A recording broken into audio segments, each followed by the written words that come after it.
বাংলাদেশ জামায়াতে ইসলামীর শেরপুর জেলা শাখার সেক্রেটারি ও শেরপুর ৩ আসনের জামায়াত মনোনীত প্রার্থী নুরুজ্জামান বাদল গতরাতে রাত আনুমানিক ৩টার দিকে হৃদরোগে আক্রান্ত হয়ে মারা গেছেন।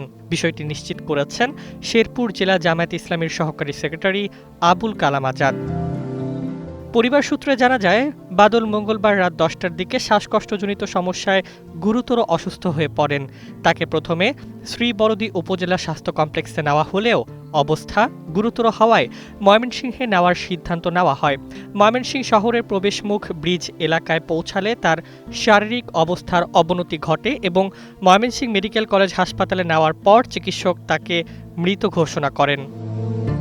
বাদলের মৃত্যুতে শেরপুরের জামায়াত ইসলামীর নেতাকর্মীদের মধ্যে শোকের ছায়া নেমে এসেছে। গত ২৯ জানুয়ারি শেরপুরের ঝিনাইগাতীতে অনুষ্ঠিত নির্বাচনী ইশতেহার পাঠ অনুষ্ঠানে সংঘর্ষের সময় বাদলের নির্বাচনী সহযোগী ও শ্রীবরদী উপজেলা জামায়াত ইসলামী সেক্রেটারি মাওলানা রেজাউল করিম নিহত হন। ওই ঘটনায় বাদল শোকাহত ছিলেন।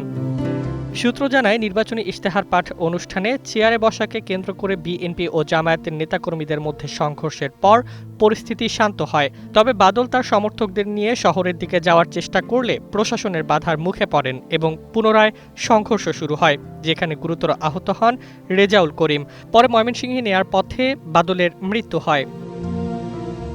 এদিকে গণপ্রতিনিধিত্ব আদেশ ১৯৭২-এর অনুচ্ছেদ ১৭(১) অনুযায়ী নির্বাচনের পূর্বে বৈধ প্রার্থীর মৃত্যু ঘটলে সংশ্লিষ্ট আসনের নির্বাচনী কার্যক্রম স্থগিত হয়ে নতুন তফসিল ঘোষণা করা হয়।